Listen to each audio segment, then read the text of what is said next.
నమస్కారం. ప్రేక్షకులందరికీ శుభోదయం. ఈనాటి శుభకర కార్తీకం అనే శీర్షికన కార్తీక పౌర్ణమి రోజు జ్వాలాతోరణానికి ఉన్నటువంటి ప్రాధాన్యత ఏంటో, శివాలయంలో జ్వాలాతోరణం దర్శనం చేస్తే ఎలాంటి సత్ఫలితాలు కలుగుతాయో, కార్తీక పౌర్ణమి సందర్భంగా పాటించవలసిన ముఖ్యమైన విధి విధానాలు ఏంటో పరిశీలిద్దాం.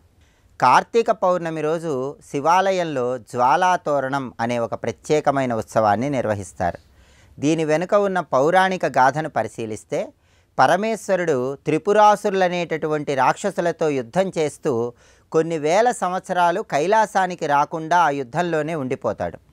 పరమేశ్వరుడు కైలాసానికి రాలేదని పార్వతీదేవి కైలాసంలో అగ్నిని సిద్ధం చేసుకొని అగ్నిలోకి ప్రవేశించాలని భావిస్తున్న తరుణంలో త్రిపురాసుర సంహారం చేసి పరమేశ్వరుడు కైలాసానికి వస్తాడు. పరమేశ్వరుణ్ణి చూసి ఆనందంతో పార్వతీదేవి తాను ఏర్పాటు చేసుకున్నటువంటి అగ్ని చుట్టూ 3 సార్లు ప్రదక్షిణలు చేస్తుంది. దీనికి సంకేతంగా కార్తీక పౌర్ణమి రోజు జ్వాలాతోరణాన్ని నిర్వహిస్తారు. పరమేశ్వరుడు త్రిపురాసురులనేటటువంటి రాక్షసులను సంహరించే సమయంలో తన ఫాలనేత్ర అగ్నితో త్రిపురాసురుల రథాలను కాల్చివేస్తాడు. కాబట్టి జ్వాలాతోరణాన్ని శివాలయంలో దర్శనం చేసుకుంటే దృష్టి దోషాలన్నీ తొలగిపోతాయి. అలాగే పరమశివుడు తన కంఠంలో విషాన్ని ఉంచుకొని గరళకంఠుడై లోకాలను రక్షించాడు. ఆ సమయంలో పార్వతీదేవి పరమశివుడు విషాన్ని స్వీకరించడానికి అనుమతి ఇస్తుంది. అందుకే పార్వతీ పరమేశ్వరులకు కృతజ్ఞత చెప్పటం కూడా జ్వాలాతోరణ ఉత్సవంలో ఉన్నటువంటి అంతరార్థం. జ్వాలాతోరణం అంటే ఏంటంటే, శివాలయ ప్రాంగణాల్లో స్తంభాలను లేదా కర్రలను ఏర్పాటు చేసి ఆ కర్రలకు అడ్డంగా ఒక కర్రను కట్టి ఆ కర్రకు గడ్డిని కట్టి, అదేవిధంగా నువ్వుల నూనెలో ముంచినటువంటి వస్త్రాలను కూడా ఆ కర్రకు ఏర్పాటు చేసి దానికి అగ్ని అంటిస్తారు. పార్వతీ పరమేశ్వరుల విగ్రహాలు ఆ అగ్ని చుట్టూ 3 సార్లు అటు ఇటు తిప్పుతారు. దీన్నే జ్వాలాతోరణం అంటారు. జ్వాలాతోరణం అయిపోయిన తర్వాత అక్కడ ఉన్నటువంటి విభూతిని ధారణ చేయటం ద్వారా అన్ని రకాలైనటువంటి దృష్టి దోషాల నుంచి సులభంగా బయటపడవచ్చు. కార్తీక పౌర్ణమి రోజు ముక్కోటి దేవతలు కైలాసానికి వెళితే సురభి తన పాలధారలతో శివుడికి అభిషేకం చేస్తూ తత్ప్రణమామి సదా శివలింగం అంటూ ముక్కోటి దేవతలు పరమేశ్వరుని కీర్తిస్తూ ఉన్న తరుణంలో ఎవరైతే శివాలయ ప్రాంగణంలో దీపాన్ని వెలిగిస్తారో, శివాలయ ప్రాంగణంలో దీపదానం చేస్తారో వాళ్ళు సంపూర్ణంగా శివానుగ్రహానికి పాత్రులవుతారు. అందుకే కార్తీక పౌర్ణమి సందర్భంగా శివాలయ ప్రాంగణంలో 365 ఒత్తుల దీపాన్ని అందరూ వెలిగించాలి. దీనివల్ల సంవత్సరం మొత్తం దీపారాధనలు చేసిన విశేషమైన ఫలితం చేకూరుతుంది. అదేవిధంగా కార్తీక పౌర్ణమి సందర్భంగా ఉసిరికాయ దానం ఇస్తే చాలా మంచిది. దీనివల్ల ఆర్థికపరమైనటువంటి ఇబ్బందులన్నీ తొలగిపోతాయి. అలాగే ఇంటి ఆవరణలో తులసి కోటలో ఉసిరిక కొమ్మ ఉంచి అక్కడ ఉసిరిక దీపాలు వెలిగించటం, తులసి కోట చుట్టూ ప్రదక్షిణలు చేయటం ద్వారా కూడా సమస్త శుభాలు చేకూరుతాయి. కార్తీక పౌర్ణమి సందర్భంగా పరమశివుడికి పంచామృతాలతో అభిషేకం చేస్తూ ఓం నమో భగవతే రుద్రాయ అనే మంత్రాన్ని స్మరించుకుంటే గ్రహదోషాలన్నీ తొలగింపజేసుకొని సమస్త శుభాలను సిద్ధింపజేసుకోవచ్చు. రేపటి శుభకర కార్తీకం అనే శీర్షికన కార్తీక మాసంలో ఎటువంటి స్నానం ఉత్తమ ఫలితాలను కలిగింపజేస్తుందో పరిశీలిద్దాం. నమస్కారం.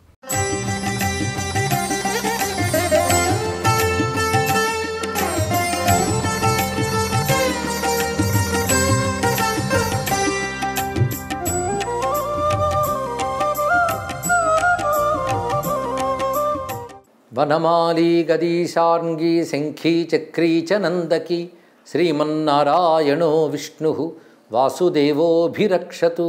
శివాయ గురవే నమ. శ్రీమాత్రే నమ.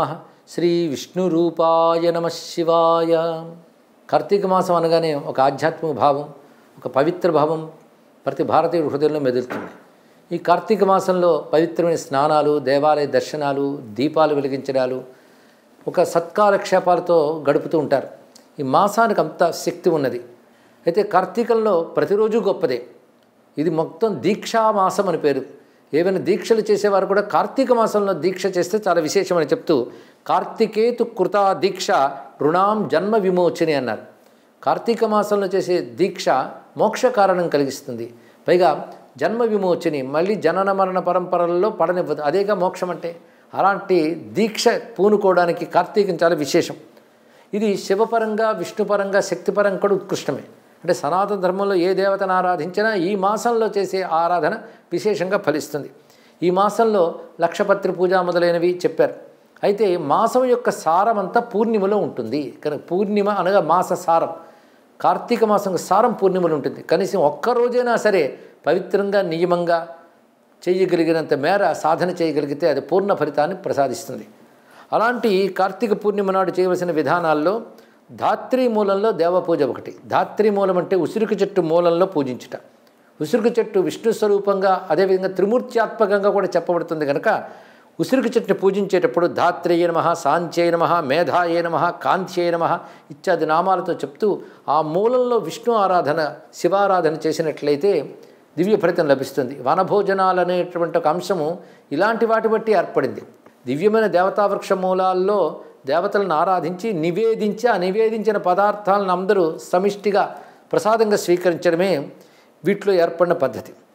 అంతేకాకుండా మొత్తం భీష్మ పంచక వ్రతమని ఏకాదశి నుంచి పూర్ణిమ వరకు చాలా విశేషకాలంగా చెప్పబడుతుంది. అందులో పూర్ణిమ మరింత గొప్పది. ఇక్కడ ఈ దీక్షాకాలముల యందు వివిధ విధాలుగా అంటే నదీ స్నానం ఒకటి, దేవాలయ దర్శనం ఒకటి, శివారాధన విష్ణువారాధన ఇత్యాదులు. అదేవిధంగా పూర్ణిమ కనుక శక్తి ఆరాధనకు కూడా ప్రత్యేకమైనటువంటి తిథి ఇది. ఇలా చేస్తూ జపానికి, స్నానానికి, దానానికి, పూజకి వీటికి ఎక్కువ ప్రాధాన్యం ఈ రోజున ఇవ్వాలి. అదేవిధంగా ఇక్కడ కార్తీకం దామోదర మాసం అని కూడా పేరు. దామోదరుడు అంటే నారాయణుడు. నారాయణుని దామోదర నామంతో కార్తీక మాసంలో ఆరాధించాలి. అందుకే ఈ సమయంలో చేసే దానం కానీ యజ్ఞం కానీ ఏది చేసినా కార్తీక దామోదర ప్రీత్యర్థం అనే చేయాలి. ఆ దామోదర రూపుడైన నారాయణుడు ప్రీత్యందుగాక అని. దామోదర శబ్దానికి విశేషమైన అర్థములు ఉన్నాయి. ఒకటి దామోదరుడు అంటే కృష్ణుని యొక్క పేరు. అమ్మ చేత అంటే యశోదమ్మ చేత రోటికి కట్టబడ్డవాడు కనుక ఆయన ఉదరము దామము చే తాడుతో బంధితమైంది కనుక దామోదర అని పేరు. ఇంకొకటి దామోదర శబ్దానికి దామములు అంటే లోకములు. లోకములన్నీ ఉదరమునందు కలవాడు దామోదరుడు అంటే విరాట్ రూపుడు అని అర్థం. సమస్త లోకములు ఆయన యందే ప్రకాశిస్తున్నాయి. కానీ సర్వ జగముల్ని తనలోనే ఉండి నడిపించేవాడు, తన నుంచి వ్యక్తపరుస్తూ తనలో విశ్వము నుంచి విశ్వంలో తానున్నవాడెవడో అతడు దామోదరుడు. ఈ రెండు అర్థాలు తీసుకోవాలి. ఇప్పుడు రెండవగా చెప్పిన అర్థం తత్వార్థం. మొదట కృష్ణుడు బంధింపబడ్డానికి లీలార్థం. ఈ రెండు అర్థములు దామోదర నామానికి ఉన్నాయి కనుకనే అది అంత మంత్రమైంది. కేశవాది నామాల్లో ఈ దామోదర నామం చాలా విశేషమైనటువంటిది. అది కార్తీక మాసంలో వస్తున్నది. అందుకే ఏకాదశి, ద్వాదశి ఇత్యాది వ్రతములు చేసినటువంటి వారు మార్గశీర్ష మాసం నుంచి మొదలు పెడతారు. అంటే కేశవనామం అప్పుడు మొదలవుతుంది. అది సంపూర్ణమవుతుంది కార్తీక మాసంలో. అప్పుడు దామోదర శబ్దం వస్తుంది. 12వ నామం అవుతుంది ఇక్కడ. ఈ కార్తీక మాసంలో చేసే ఏకాదశి, పూర్ణిమ ఇత్యాదులు గొప్ప విషయములు. అదే అంబరీషుడు కూడా ఈ సమయంలోనే బృందావనంలో వ్రతం చేసినట్లుగా మనకి భాగవతం చెప్తున్నటువంటి అంశం. అందుకే కార్తీక మాస పూర్ణిమ అంటే ఒక మహాశక్తివంతమైనటువంటి తిథి. ఈ ధ్యానానికి కూడా చాలా విశేషమైన అంశం. ఎందుకంటే దీన్ని శరత్ పూర్ణిమ అని అంటారు. ఆశ్వయుజ పూర్ణిమ, కార్తీక పూర్ణిమ శరదృతువులో వచ్చే పూర్ణిమలు కనుక శరత్ పూర్ణిమలు. యోగపరంగా కూడాను శరత్ పూర్ణిమకు చాలా విశేషమైన స్థితి ఉన్నది. అందుకే ఆధ్యాత్మిక సాధనలో శరత్ పూర్ణిమ సద్వినియోగపరచుకోగలగాలి. ఆశ్వయుజ పూర్ణిమ నాడు చేయాలి, కానీ ఇది రెండవది అయ్యేటప్పటికల్లా మరింత పూర్ణత్వం దీనికి వస్తున్నది ఇక్కడ. అందుకే ఈ పూర్ణిమ నాడు చేసే ధ్యానం కానీ, యోగం కానీ, జపం కానీ అత్యధిక ఫలితాన్ని ఇస్తాయి. పైగా ఈ రోజున లక్ష పూజలు చెప్పారు. లక్ష పూజ, కొంతమంది లక్షపత్రుల పూజలు ఎక్కడున్నాయని అడుగుతారు. ధర్మశాస్త్రంలో స్పష్టంగా లక్ష విధానములు చెప్తున్నారు. అంటే లక్ష దూర్వాదళాలతో, అలాగే లక్ష బిల్వములతో, లక్ష తులసి అర్చన ఇవన్నీ కూడా చెప్పబడుతున్నాయి. ముఖ్యంగా తులసి ఆరాధన కార్తీక మాసం చాలా విశేషమైనది. అందుకే ఈ కార్తీక మాసంలోనే క్షీరాబ్ది ద్వాదశి వ్రతం చేస్తారు. ఆ తులసి నూతనమైన ఆ తులసి యందే ఉసిరిక తులసి యందు విష్ణువుని ఆరాధించడం, అదేవిధంగా లక్ష్మీ స్వరూపమైనటువంటి ఆ జగన్మాతను కొలుచుకోవడం కూడా కనబడుతుంది. అంటే లక్ష్మీనారాయణ ఆరాధన జరుగుతుంది. పైగా తులసి వనం ఉన్న చోట బృందావనం అనాలి. కార్తీక మాసం బృందావన మాసం అని పేరు. అంటే బృందావనంలో కృష్ణ పరమాత్మను ఆరాధించడం విశేషం. కానీ బృందావనానికి వెళ్ళలేని వాళ్ళు తులసి వనంలో నారాయణను ఆరాధిస్తే చాలు. తులసి వనంలో నారాయణను ఉద్దేశించి కాసింత పూజ చేసి ఒక్క దీపం వెలిగించినప్పటికీ అమోఘ ఫలితాన్ని చెప్పారు. ఒక్క దీపం వెలిగిస్తే అంత ఫలితం అండి అంటే కాలానుకున్న శక్తి అది. ఇక్కడ కార్తీక పూర్ణిమ అనేటువంటి పర్వమునుకున్న శక్తి కనుక పూజకు కూడా అంత విశేషమైన స్థానం ఉంది. ఈ రోజున కుమార దర్శనం అని మరొక ఘట్టం కూడా చెప్తారు. కుమారస్వామిని దర్శించడానికి దేవతలందరూ ఈరోజు వెళ్ళినట్లుగా మనకి స్కాందాది పురాణములందు కనబడుతున్నాయి. అందుకే నేటికి మనకి పంచాంగాల్లోనూ క్యాలెండర్లోనూ కార్తీక పూర్ణిమ కుమార దర్శనం అని రాసి ఉంటుంది. కుమారస్వామిని దర్శిస్తే సర్వపాపములు పోతాయట ఈ రోజున దర్శిస్తే. కార్తీకం అంటే నేను కృత్తికా నక్షత్రంతో కూడింది. కృత్తికా నక్షత్రం అంటే సుబ్రహ్మణ్య స్వామి యొక్క నక్షత్రమే కదా. కానీ కార్తీకం పూర్ణిమ, కృత్తికా నక్షత్రం పూర్ణిమ రెండూ ఉన్నటువంటి ఈ రోజున సుబ్రహ్మణ్య దర్శనం, సుబ్రహ్మణ్య ఆరాధన చాలా విశేషంగా చెప్పబడుతున్నది. ఇన్ని విశేషాలతో ఉన్న కార్తీక పూర్ణిమ నాడు వివిధ రూపాలతో ఆరాధింపబడుతున్న పరమాత్మకు నమస్కరిస్తూ స్వస్తి.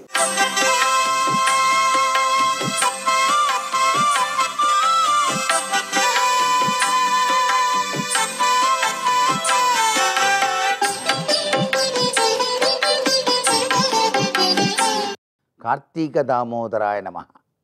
హరిహరాత్మకమైనటువంటి కార్తీక మాసంలో మహామహిమాన్వితమైనటువంటి సుదినం కార్తీక పూర్ణిమ. యోగికి మూడవ నేత్రం ఏ విధంగా తెరుచుకుంటుందో ఈ కార్తీక మాసంలో ఉపనయనం అయినటువంటి ప్రతి వ్యక్తి గాయత్రీ మంత్రంతో జ్ఞానవంతుడై శివానుగ్రహాన్ని సాధించడానికి అద్వితీయమైన పుణ్యదినంగా శాస్త్రాలు అభివర్ణిస్తున్నాయి. అంతేకాదు ఆలాహలాన్ని మింగి పరమేశ్వరుడు నీలకంఠుడయ్యాడు కాబట్టి అటువంటి ఆలాహలాన్ని మింగేటట్టుగా చేసిన గౌరీదేవికి కృతజ్ఞతలు తెలియచేస్తూ జ్వాలాతోరణం అని చెప్పేసి శివాలయ ప్రాంగణంలో ఒక పొడుగాటి గడ్డి మోపును చక్కగా చుట్టి వెలిగించి ఆ జ్వాల కిందుగా శివపార్వతుల విగ్రహాలను 3 సార్లు అటు ఇటు కూడా తిప్పేటువంటి సాంప్రదాయ లక్షణం. ఇలా మనం గనక చేసినట్లయితే మన హృదయాలలో ఉండేటువంటి విషతుల్యమైన భావాలు తొలగిపోయి అదృష్టకరమైన జీవితాన్ని పరమేశ్వరుడితో సహా ప్రసాదిస్తుందని శాస్త్రం. సర్వే జనా సుఖినో భవంతు.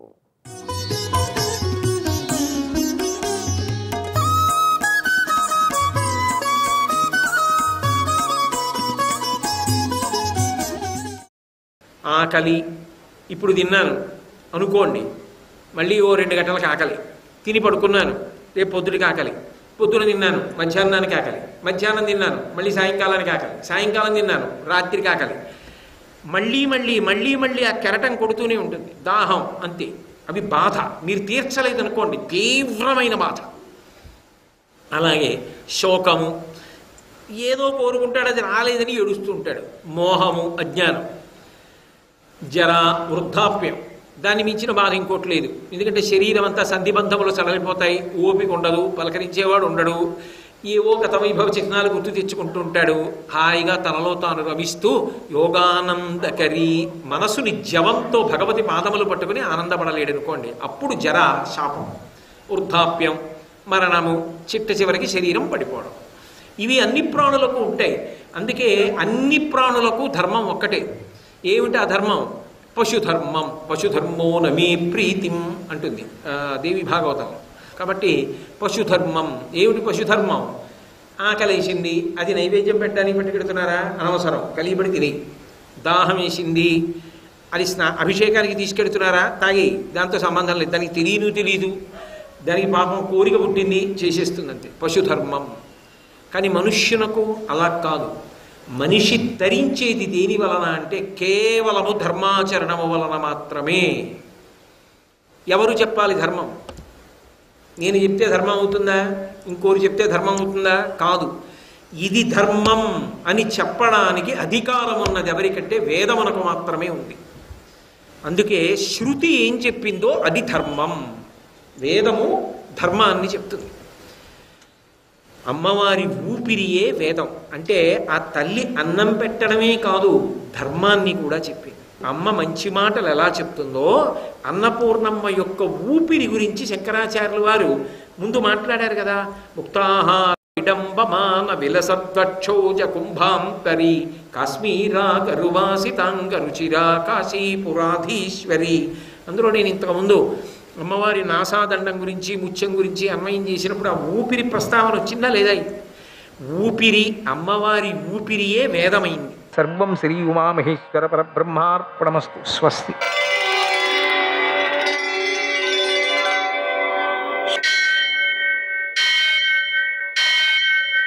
సహస్రశీరుషం దేవం విశ్వాక్షం విశ్వశంభువం విశ్వం నారాయణం దేవమక్షరం పరమం పదం విశ్వతః పరమాం నిత్యం విశ్వం నారాయణగుం హరిం విశ్వమేవేదం పురుషస్తద్విశ్వముపజీవతి పతిం విశ్వస్యాత్మేశ్వరం శాశ్వతం శివమచ్యుతం నారాయణం మహాజ్ఞేయం విశ్వాత్మానం పరాయణం. సూర్యశౌర్యమథేందురింద్ర పదవీ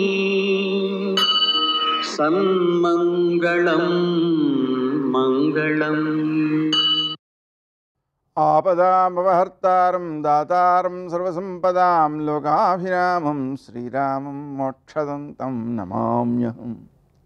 నేటి కాలమాన విశేషాలను గమనిద్దాం. స్వస్తి శ్రీ చాంద్రమాన విశ్వావసనామ సంవత్సరం దక్షిణాయనం శరదృతువు కార్తీక మాసం శుక్లపక్షం బుధవారం.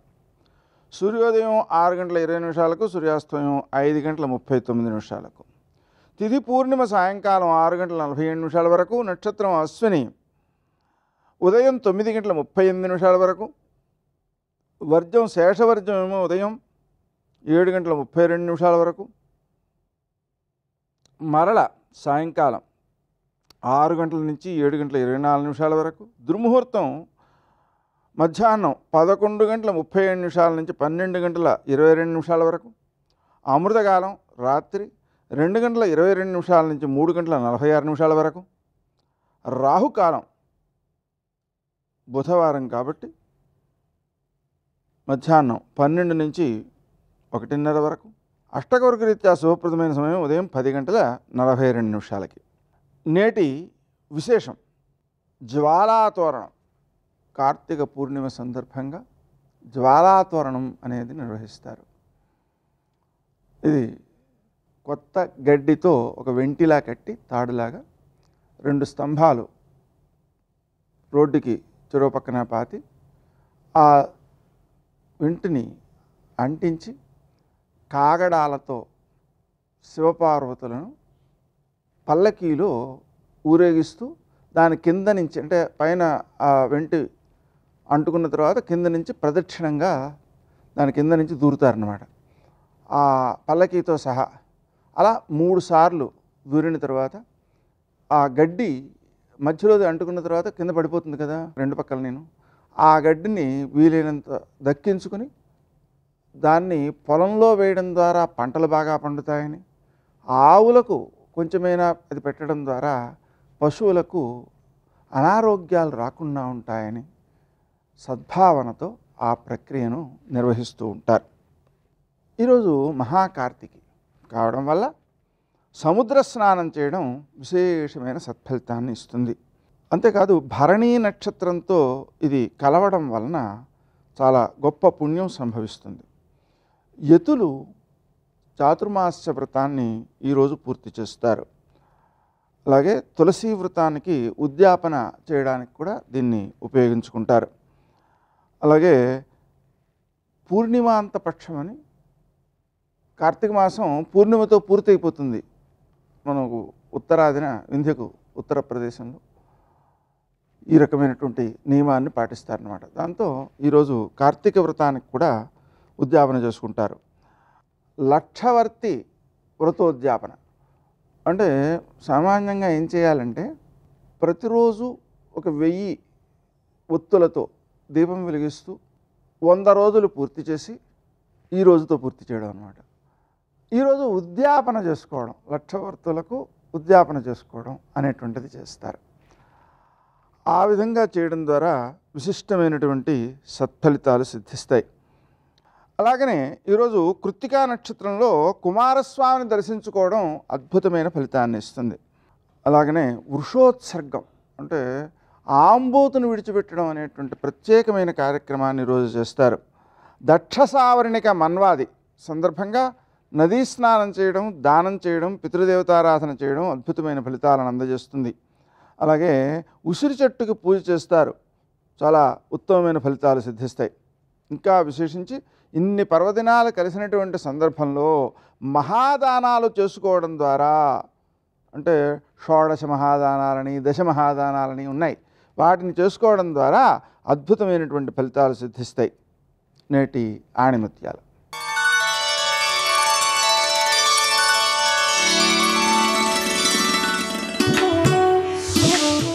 జీవితం అంటే నిన్ను నువ్వు చూసుకోవడం కాదు, నిన్ను నువ్వు రూపుదిద్దుకోవడం.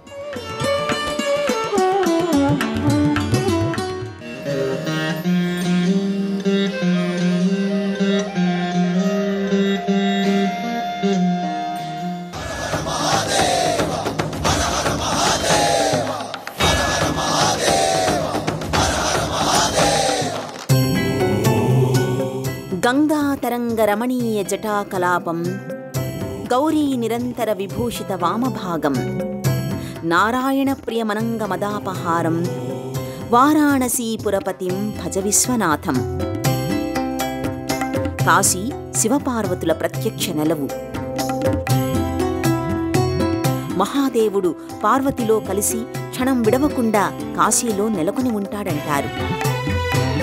అలా ఆది దంపతుల నిత్య నివాసమైన ఈ క్షేత్రాన్ని అవిముక్తం అంటారు. శివుడు పార్వతి జంటగా భాసిల్లుతూ ఎల్లప్పుడూ ఏకీకృతంగా దర్శనమిస్తూ తమ భక్తుల్ని అవిముక్తంగా, అంటే ఎన్నడూ విడిచిపెట్టని దివ్యక్షేత్రం కాశీ.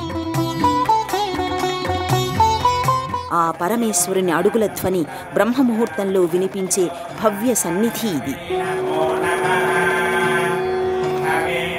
వేద పఠనాలు, మంగళహారతులు, శంఖనాదాలు, డమరుక ధ్వనులు ఇక్కడ నిత్యం స్వాగతం పలుకుతుంటాయి.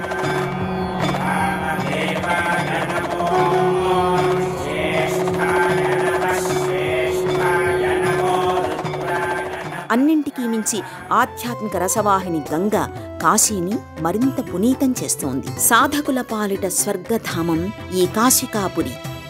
ఆనంద కాననం, శివపురి, రుద్రవాసం, బ్రహ్మాండపురి, ఇలా ఎన్నెన్నో నామధేయాలున్న పుణ్య వారాసి కాశీ.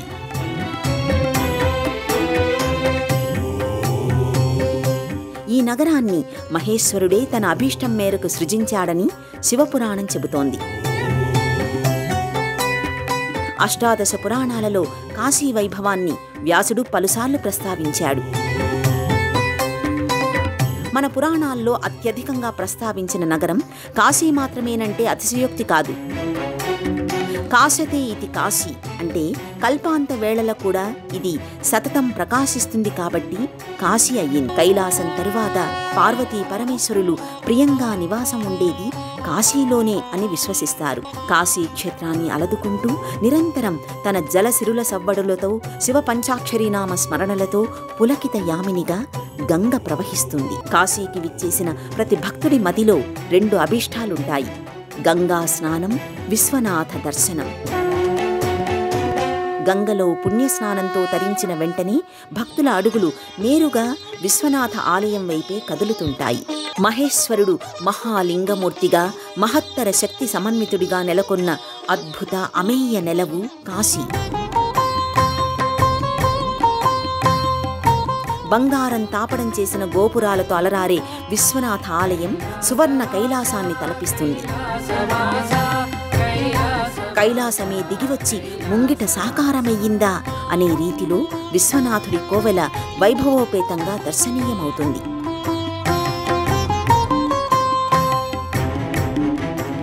ప్రధాన ఆలయంలో 1.5 అడుగుల ఎత్తులో ఉన్న కాశీ విశ్వనాథుడి జ్యోతిర్లింగాన్ని దర్శించుకుని భక్తులు తమ జన్మ చరితార్థమయ్యిందని భావిస్తారు. కాశీ కళ్యాణములకు ఆది కారణంబు, కాశీ అణిమాతి సిద్ధులకు ఆటపట్టు, కాశీ జనలోక సంకల్ప కల్పకంబు, కలుష పిసితంబు మెసవు రాకాశి కాశీ, పాపాల పాలిట రాకాశి కాశీ అని శ్రీనాథుడు కాశీఖండంలో అభివర్ణించాడు. ఇటీవల ఈ ఆలయం జీర్ణోద్ధరణ కావించుకుని సువిశాల లోగిలిగా సాకారమయ్యింది. విశ్వనాథుడి హృదయంలా విశాలమై విస్తారమై భక్తులందర్నీ ఆకట్టుకుంటోంది. ప్రాంగణమంతా శివలింగాలతో అభిషేక జలాలతో ప్రకాశిస్తుంటుంది. అడుగడుగునా ఆలయాల సమాహారంతో భాసిస్తుంది. వారణాసిలో గంగా హారతి కన్నుల పండుగగా ఉంటుంది. ప్రసిద్ధమైన దశాశ్వమేధ ఘాట్లో అర్చకులు నిలబడి అత్యంత లయాత్మకంగా రుద్ర, నాగ, త్రిశూల, ధూప, పంచ, నక్షత్ర హారతుల్ని గంగామాతకు సమర్పిస్తారు. ఓం పరమేశ్వరా ఓం జగదీశ్వరా శ్రీ గౌరీ శంకర నమః శివాయ.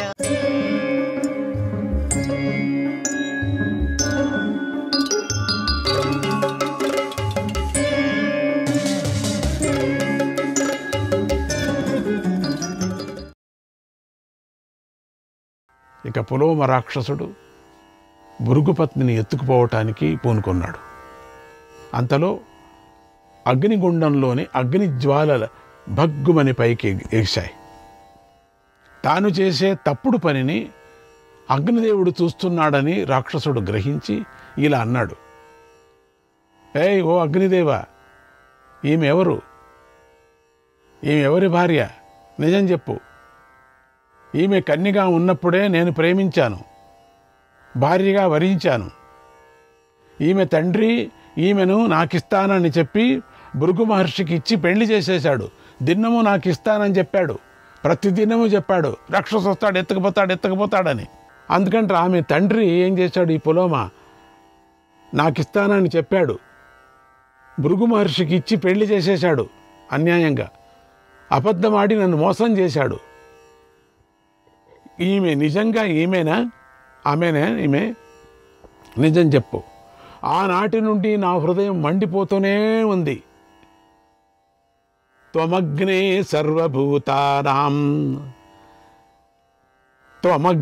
సర్వభూతానాం అంతశ్చరసి నిత్యదా సాక్షివత్ పుణ్యపాపేషు సత్యం బ్రూహి కవే వచః. ఓ అగ్ని, నువ్వు సమస్త ప్రాణుల లోపల నిత్యము సంచరిస్తూ ఉంటావు జఠరాగ్నిగా. ఓ సర్వజ్ఞ, పుణ్యపాపాల విషయంలో సాక్షిగా ఉంటావు. ఆమెనా? నిజం చెప్పు అని పదే పదే అగ్నిదేవుణ్ణి నిర్బంధించాడు. ఆమెదే కదా, ఆవిడే కదా అంటే అగ్నిదేవుడి నోటి నుంచి రప్పించటానికి అగ్నిదేవుడు సంకటంలో పడ్డాడు. ఈమె భృగు మహర్షి భార్య కాదు అంటే అబద్ధమాడిన పాపం వస్తుంది. అవును అంటే భృగు మహర్షి శాపం తగులుతుంది. అవునంటే ఎతకపోతాడు. భృగు మహర్షి నన్ను వదులుతాడా? శాపం తగులుతుంది. ఏమి చేయాలో తెలియక ఎంతో దుఃఖించాడు అగ్నిదేవుడు. నెమ్మదిగా తేరుకొని ధైర్యం తెచ్చుకున్నాడు. ఎలాగోలా మహర్షి శాపం నుండి తప్పించుకోవచ్చు, కానీ మహర్షిని ఏదో పాదాలు పట్టుకొని ఏదో చేసుకుంటూ ఏదో కొంచెమైనా తప్పించుకోవచ్చు అని అనుకుంటూ అబద్ధం ఆడకూడదు అని నిర్ణయించుకున్నాడు. ఆయనతో అయినా తట్టుకోవచ్చు, కానీ వీడితో తట్టుకోలేను, ఈ రాక్షసుడితో. ఈ రాక్షసుడితో ఇలా అన్నాడు, ఓ రాక్షస, పూర్వం నువ్వు వరించిన ఈమె ఇద్దరూ ఒకటే. కానీ నీవు వేదమంత్రాలతో పెళ్లి చేసుకోలేదు. గమనించు. ప్రతి తండ్రి కూడా తన అల్లుడు కీర్తిమంతుడై ఉండాలని, గొప్పవాడై ఉండాలని కోరుకుంటాడు. అలాగే ఈ పులోమ తండ్రి కూడా కోరుకొని ఈమెను భృగువు చేతిలో పెట్టాడు. శ్రేష్టమైన వరుడికి ఇవ్వాలనేటువంటి ఉద్దేశంతోనే ఈమెను ఆయన నీకు ఇవ్వలేదు. తెలుసుకో. భృగు మహర్షి నన్ను సాక్షిగా ఉంచుకొని వేదమంత్రాలతో ఆమెను పెళ్లి చేసుకున్నాడు. నన్ను సాక్షిగా, అగ్ని సాక్షిగా అని చెప్తూ, శేయ మిత్యవగచ్చామి నానృతం వక్తుముత్సహే నానృతం హి సదా లోకే పూజ్యతే దానవోత్తమాం. ఆమె అని నాకు తెలుసు. అబద్ధం ఆడటం నాకు ఇష్టం లేదు. ఓ దానవోత్తమ, లోకంలో ఎప్పుడూ కూడా అబద్ధం పూజింపబడదు, అబద్ధం అన్నాడు. చెడు బుద్ధిని విడిచిపెట్టు, చెడు నడవడికను విడిచిపెట్టు, శాస్త్రాన్ని గౌరవించు, శాస్త్ర విధిని పాటించు. ధర్మంగా మంత్రసహితంగా చేసిన కర్మకే ఫలముంటుందని తెలుసుకో. అధర్మంగా రాక్షసత్వం చేసిన దానికి ఫలముండదు అని తెలుసుకో అంటూ దానవోత్తమ అనే సంబోధన ద్వారా అగ్నిదేవుడు బోధించాడు. అంటే దానవోత్తమ అన్నాడు, వాడి కరుణ వస్తుందేమో అని, ఉత్తముడు అని. ఇంతటితో ఆది పర్వంలో 5వ అధ్యాయం సమాప్తమవుతుంది. శ్రీకృష్ణాయ పరమాత్మనే నమః. 6వ అధ్యాయం. ఈ అధ్యాయంలో చ్యవన మహర్షి జననము, భృగు మహర్షి అగ్నికి శాపం ఇవ్వటము అనేటువంటి విషయాలు చెప్పబడ్డాయి. సూత మహర్షి చెబుతున్నాడు, అగ్నిదేవుడు నిజం చెప్పేసరికి పులోమ రాక్షసుడి రూపం వెంటనే మారిపోయింది. వాడు వారాహమైపోయాడు. అంటే విచిత్రమైనటువంటి ఆకారం, గాలి కన్నా మనస్సు కన్నా కూడా ఎంతో వేగంగా కదిలి భృగు మహర్షి భార్యను అపహరించి పరిగెత్తాడు. పులోమ భోరమని ఏడుస్తుంది. ఎవరు రక్షించేవాళ్ళు లేరు. అగ్నిదేవుడు అలాగే చూస్తూ ఉండిపోయాడు, ఏం చేయలేకపోయాడు. రాక్షసుడు వేగంగా పరుగు అందుకున్నాడు. అప్పుడు గర్భవతిగా ఉన్నటువంటి పులోమ గర్భము జారిపోయింది. శిశువు బయటకు వచ్చేశాడు. జననం అయిపోయింది అక్కడే. గర్భం నుంచి చ్యుతిని పొంది జన్మించటం వల్ల అతడికి చ్యవ్యనుడు అనేటువంటి పేరు వచ్చింది. చ్యవ్యనుడు పుట్టటంతోనే సూర్యుడిలాగా వెలిగిపోయాడు. ఆ అమిత తేజస్సును రాక్షసుడు భరించలేక భృగుపత్నిని విడిచిపెట్టి క్రిందపడి కాలిబూడిదైపోయాడు. అంత తేజస్సుతో పుట్టాడు. సామాన్యమైన బాలుడు కాదు చ్యవనుడు. పులోమ చ్యవనుడిని ఎత్తుకొని ఏడుస్తూ బ్రహ్మదేవుడి దగ్గరికి వెళ్ళింది నేరుగా. బ్రహ్మదేవుడు ఆమెను ఓదార్చాడు. ఆమె ధారాపాతంగా ఏడవటంతో ఆమె కన్నీరు ఒక నది అయిపోయింది. బ్రహ్మదేవుడు ఆ నదికి వధూసర అనే పేరు పెట్టాడు. ఆ నది భృగు మహర్షి ఆశ్రమ ప్రాంతంలో ప్రవహిస్తుంది. ఇంతలో భృగు మహర్షి స్నానం పూర్తి చేసుకొని వచ్చాడు. ఈ వచ్చే లోపల ఇది జరిగింది చూడండి. పులోమ ద్వారా జరిగిన విషయం తెలుసుకొని కోపించాడు. నా భార్య అయినటువంటి నీ గురించి ఆ రాక్షసుడికి తెలియనే తెలియదు కనుక నీ గురించి ఆ రాక్షసుడికి ఎవరు చెప్పారు? ఎవరి అపరాధం చేశారు? నేను శపిస్తానని తెలిసి కూడా భయపడకుండా ఎవడీ తప్పు చేశాడు? నిజం చెప్పు, నేను అతన్ని ఇప్పుడే నేను శపిస్తాను అన్నాడు. పులోమ, నాథ, అదిగో ఆ అగ్నిదేవుడే నా గురించి చెప్పాడు. ఆయన చెప్పటం వల్లనే ఆ రాక్షసుడు నన్ను ఎత్తుకుపోయాడు. అప్పుడే నీ కొడుకు అమిత తేజస్సుతో పుట్టాడు కాబట్టి ఆ తేజస్సును తట్టుకోలేక ఆ రాక్షసుడు నన్ను విడిచిపెట్టాడు. మరుక్షణంలోనే కాలి బూడిదైపోయాడు అంది. ఆ మాటలు విని భృగు మహర్షి ఉగ్రుడైపోయాడు. ఓ అగ్నిదేవా, నువ్వు క్రూరుడివి. ఏమీ తెలియని స్త్రీని, పైగా గర్భవతిగా ఉన్న స్త్రీని కష్టపెడతావా?